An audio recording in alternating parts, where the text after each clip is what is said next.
এই বুলেটিনের শুরুতেই নজর রাখতে হচ্ছে শাগরেদকে গ্রেপ্তারের পরেই জালে মাস্টারমাইন্ড।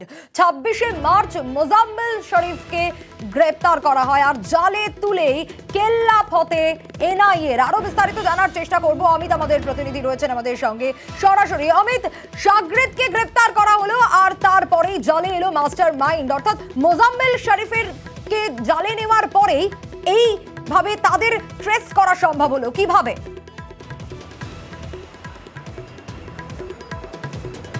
একেবারে দেখো, এনআইএর তরফে দাবি করা হচ্ছে 26শে মার্চ গ্রেপ্তার করা হলো মোজাম্মেল শরীফ, যিনি হচ্ছে স্কুল বা কলেজের বন্ধু ছিল আব্দুল মতিন তহার, এবং তাকে ট্র্যাক কিভাবে করলো এনআইএর সাথে দাবি করা হচ্ছে বিস্ফোরণ কাণ্ডের আগে এবং পরে যে সমস্ত ক্লোজ সার্কিট ক্যামেরা ফুটেজ তারা পেয়েছিলেন সেই সমস্ত ফুটেজ দেখে প্রথমে হচ্ছে আব্দুল মতিন এবং মুসাফিরকে তারা চিহ্নিত করেছিলেন বা আইডেন্টিফাই করেছেন। এরপরই তার বিভিন্ন স্কুল কলেজ এবং পরিচিত ব্যক্তিদের কিন্তু জিজ্ঞাসাবাদ করা শুরু করে দেওয়া হচ্ছে এনআইএর আধিকারিকরা কেস হ্যান্ড ওভার হওয়ার পরে, এবং তাদের সূত্র ধরে কিন্তু মোজাম্মেল শরীফের কিন্তু তথ্য হাতে পান হচ্ছে এনআইএ কর্তারা। এরপরই একযোগে 68টি জায়গায় তল্লাশি অভিযান চালানো হয়। সেক্ষেত্রে মোজাম্মেলের বাড়ির পাশাপাশি আব্দুল মতিন এবং মুসাফিরের বাড়িতেও কিন্তু তল্লাশি অভিযান চালানো হয়েছিল এনআইএ তরফ, এবং সেখান থেকে যে সমস্ত ডিজিটাল এভিডেন্স পাওয়া গিয়েছিল সেই সমস্ত ডিজিটাল এভিডেন্স একত্রিত করে তথ্য প্রমাণ জোগাড় করার পরেই যখন টাওয়ার লোকেশন এবং টেলিফোনিক কনভারসেশনে যে বিভিন্ন মোজাম্মেলের ফোনে যে বিভিন্ন নাম্বার থেকে ফোন এসছে সেইগুলোকে ট্র্যাক করেই কিন্তু জানা যায় যে বিভিন্নভাবে লজিস্টিক সাপোর্ট দিয়ে গেছেন এই মোজাম্মেল। তারপরে তাকে গ্রেপ্তার করা হয় এবং সেই গ্রেপ্তারির সাথে সাথে আস্তে আস্তে স্পষ্ট হতে থাকে যে এই দুজন অভিযুক্ত অর্থাৎ আব্দুল মতিন তহা এবং মুসাফির তারা কোথায় কোথায় তারা ডেরা চেঞ্জ করেছেন এই বিষয়গুলো সামনে আসতে শুরু করে। এবং মোজাম্মেলকে যে ডেরা বদল করেছে ভুয়ো পরিচয় পত্র দিয়ে এমনটাই নয়, গোয়েন্দাদের চোখে ধুলো দিতে বারবার সিম পর্যন্ত বদল করা হয়েছে। এই বিষয় নিয়ে আমি অমিতের কাছ থেকে একটু জানতে চাইবো। অমিত, শুধু যে গোয়েন্দাদের চোখে ধুলো দেওয়া হয়েছে, ডেরা বদল করা হয়েছে এমনটা নয়, সিম কার্ড অবধি বদল করা হয়েছে। কতগুলো সিম বদল করা হয়েছে, কোথায় এই চক্র, কি জানা যাচ্ছে?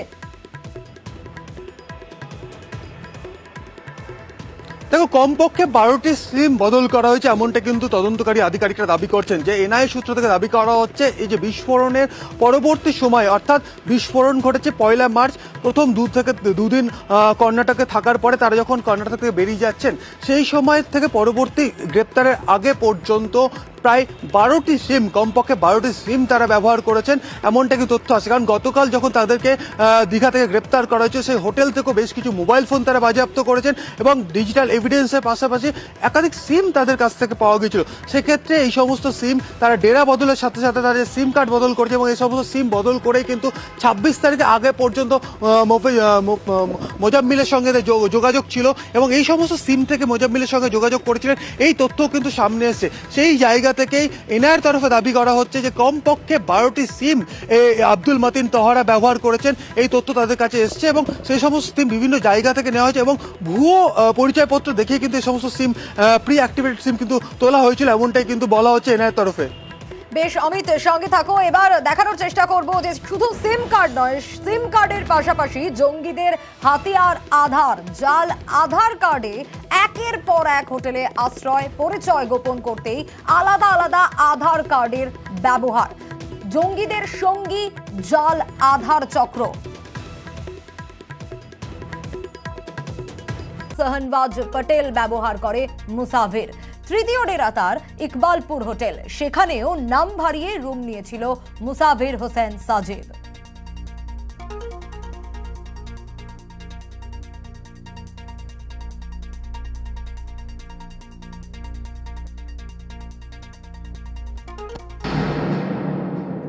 আর এবার দেখাবো প্রথম ডেরা, এসএন ব্যানার্জি রোডের এসপ্ল্যানেড ইন। প্রথম ডেরা তাদের এই সেই হোটেল।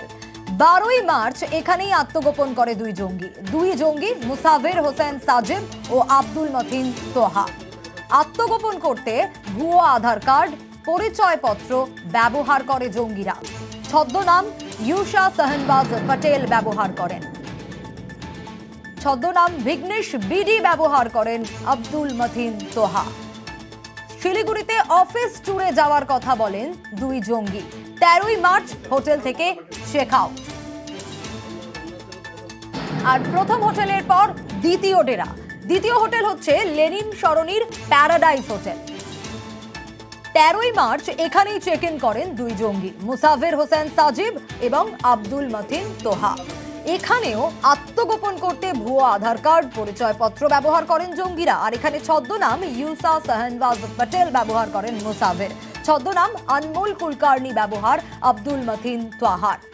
চেন্নাই হয়ে দার্জিলিং যাওয়ার কথা বলে দুই জঙ্গি। 14ই মার্চ হোটেল থেকে চেক আউট করেন তারা। আর প্রথম দ্বিতীয় হোটেলের পর এবার তাদের তৃতীয় ডেরার দিকে নজর রাখবো। তৃতীয় ডেরা হচ্ছে ইকবালপুরের ড্রিম হোটেল। 25শে মার্চ এখানে চেক ইন দুই জঙ্গি। এখানেও আত্মগোপন করতে ব্যবহার করে তারা ভুয়ো আধার কার্ড, পরিচয়পত্র। ছদ্মনাম ইউসা শাহনওয়াজ প্যাটেল ব্যবহার করেন মুসাফির, ছদ্মনাম ভিঘ্নেশ বিডি ব্যবহার করেন আব্দুল মতিন তোহা। 28শে মার্চ ড্রিম হোটেল থেকে চেক আউট করেন দুই জঙ্গি।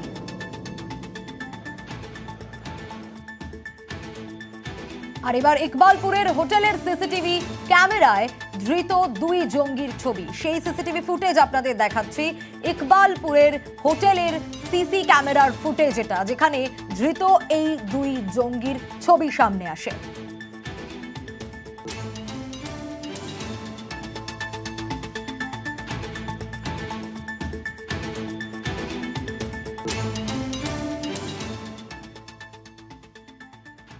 আর 1 মার্চের এই বেঙ্গালুরু বিস্ফোরণ আর তারপরেই ধরপাকড়ের পর গতিবিধিতে নজর। ধৃতদের বেঙ্গালুরু নিয়ে গিয়ে জেরা এনআইএ এর। এই বিষয় নিয়ে কি আপডেট উঠে আসছে অমিতের কাছ থেকে জানতে চাইবো।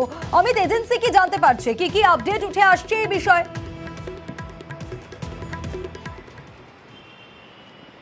দেখো, তারা কোথায় কোথায় ডেরা বদল করেছিলেন। অর্থাৎ বিস্ফোরণ হলো 1 মার্চ এবং এনআইএ কিন্তু কেস হ্যান্ডওভার তারা হাতে পেলেন হচ্ছে 3 তারিখ। এবং এনআইএ সূত্র থেকে দাবি করা হচ্ছে বিস্ফোরণের পরে প্রায় দুদিন কিন্তু তারা কর্ণাটকে ছিলেন। কারণ কর্ণাটকে থেকে তারা জাজ করা বা বোঝার চেষ্টা করছেন যে পরিস্থিতি কোন দিকে গড়াচ্ছে।